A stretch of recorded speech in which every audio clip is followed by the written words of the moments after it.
আসসালামু আলাইকুম সুপ্রিয় ভিউয়ার্স, কেমন আছেন সবাই? নিশ্চয়ই ভালো। আমরা ভালো থাকবো, সুস্থ থাকবো এমনই প্রত্যাশা করব। এখন আমি আপনাদের সঙ্গে হাঁসের একটা রেসিপি শেয়ার করব। হাঁসটাকে কেটে পরিষ্কার করে নিয়েছি, এরকম করে কেটে নিয়েছি। কেটে ভিতর যত ছোটো ছোটো ছিল, লোমগুলো ছিল, সেটা আমি সুন্দর করে পরিষ্কার করে নিয়েছি। এখন পানিতে ভালো করে ধুয়ে নিব, কেটে নিব সাইজ করে। হাঁসটা অনেক কষ্টের একটা কাজ, তারপরে অনেক কষ্ট করে পরিষ্কার করলাম। এখন এটা কেটে রান্না করব। হয়ে গেল মাংস কাটা। আমি এখন মাংসটাকে ধুয়ে নেব। কলিজাটাকে আলাদা করে ধুয়ে রাখতেছি, আর মাংসটাকে আমি এখানে তুলে নেব। ভালো করে ধুয়ে নিয়েছি, পুরোটা ধুয়ে তুলে নেব। এখন আমি প্যানটা চড়িয়ে দিয়েছি চুলা গ্যাসে, গরম করে নিলাম। এখন দিয়ে দিব তেজপাতা, গরম মশলা, দারচিনি, এলাচ, লবঙ্গ, গোলমরিচ সব আছে। 2টা বড় এলাচ দিয়েছি, 4টা সাদা এলাচ, মুখটা ফাটিয়ে দিয়েছি। একটু ভেজে নিব, একটু গ্যাসটা জড়িয়ে দিলাম। ভেজে দিলে গন্ধটা বের হবে না, একটু ভেজে নিচ্ছি। তেল দিয়ে দিলাম পরিমাণ মতো, যে যেমন খাবে। হাঁসে অনেক তেল আছে, তাই আমি খুব বেশি তেল দিলাম না। ভেজে নিলাম।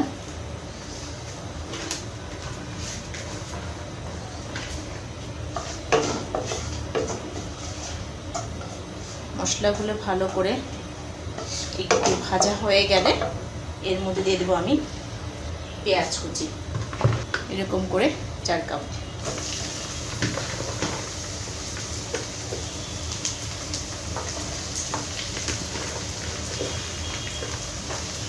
দিয়ে দিলাম। এখন এটাকে সুন্দর করে ভেজে নেব একটু। হাঁসের মাংসটা আমার মেজো বোন আছে, ওর হাতে খুব ভালো লাগে। যদি বেঁচে থাকি তাহলে ওর রেসিপিটা একদিন আপনাদের সঙ্গে শেয়ার করব। আমি মজা করি, তবে আমার কাছে ওরটাই বেশি ভালো লাগে। আমারটাও মজা হয়, খুব খারাপ হয় তা না, ভালোই হয়, ওরটা বেশি মজা হয়। পেঁয়াজটা একটু ভেজে নিব মিনিট 2। পেঁয়াজটা অনেকটা ভাজা ভাজা হয়ে গেছে। এর মধ্যে আমি দিতে থাকবো সব মশলা। আদা রসুন পেস্ট করা,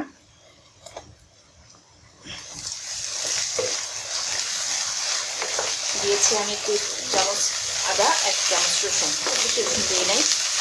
এখন এটার মধ্যে আমি হলুদ দিব 2 টেবিল চামচ,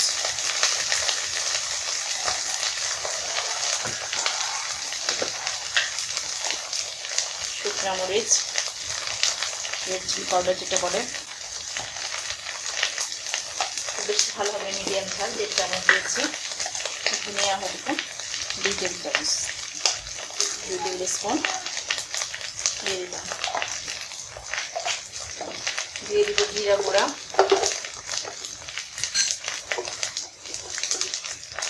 1 টেবিল চামচ।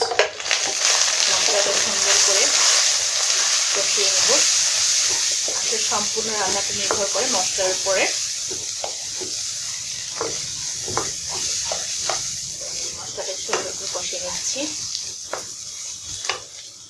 এখন এর মধ্যে সামান্য একটু পানি দিব, 1 কাপ পরিমাণ, মশলাটা কষানোর জন্য।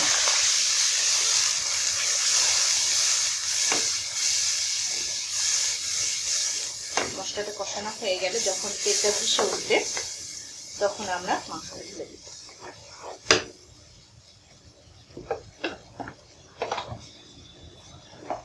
এখন আমি দিয়ে দিব লবণ 2 টেবিল স্পুন, 1 চামচ দিব, পরে লাগলে আবার দিব।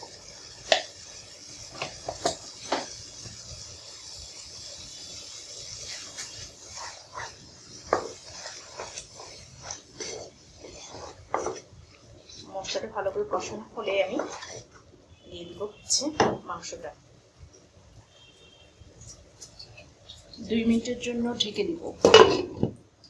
এখন দেখে নিব 2 মিনিট হয়ে গেছে, তেল দেখতে ভেসে উঠেছে। আর একটু কষিয়ে নিলে ভালো হবে, এটা আমি একটু কষিয়ে নিব। আপনারা এইভাবেও দিতে পারেন। আমি দিয়ে দিচ্ছি 4টা কাঁচামরিচ, পিছনে বোটাটা কেটে দিলে ঝালটা বের হয়ে যাবে।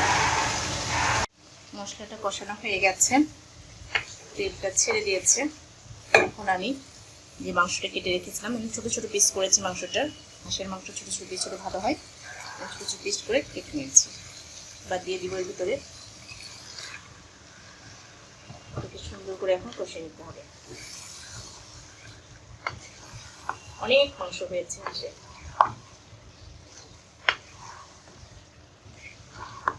যারা পছন্দ করেন তারা অবশ্যই বাসায় রান্না করে খাবেন।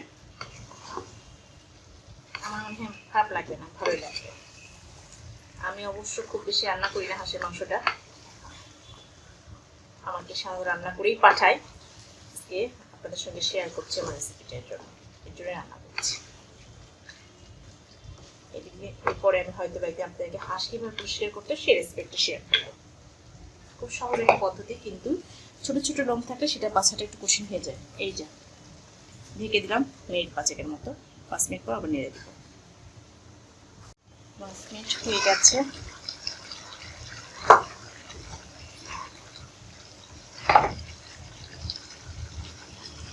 এখন আমি এটাকে একবার নেড়ে দিব।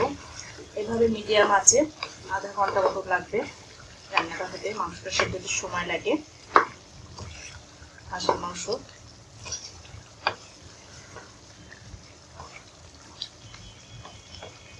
ঢেকে দেবো 15 মিনিট পরে। মিডিয়াম আছে, একদম মিডিয়াম আছে রান্না হবে 15 মিনিট পরে। মিনিটটা হয়ে গেছে। এখন আমি এর মধ্যে একবার নেড়ে দিচ্ছি। হ্যাঁ, এখন অনেকটা হয়ে গেছে, কালারটা মার্ভেলাস আসছে।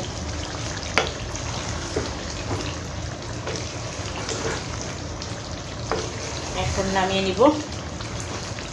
অবশ্যই নামানোর আগে চেক করতে হবে যে মাংসটা সেদ্ধ হয়েছে কিনা।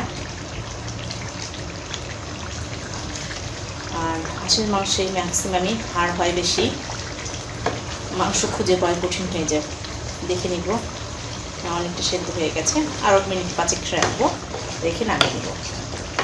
তেলটা একদম ভেসে আসছে, তার মানে মাংসটা আমার হয়ে গেছে। জাস্ট নরম করার জন্য 5 মিনিট রেখে দিই, তারপরে বলে সার্ভ করব।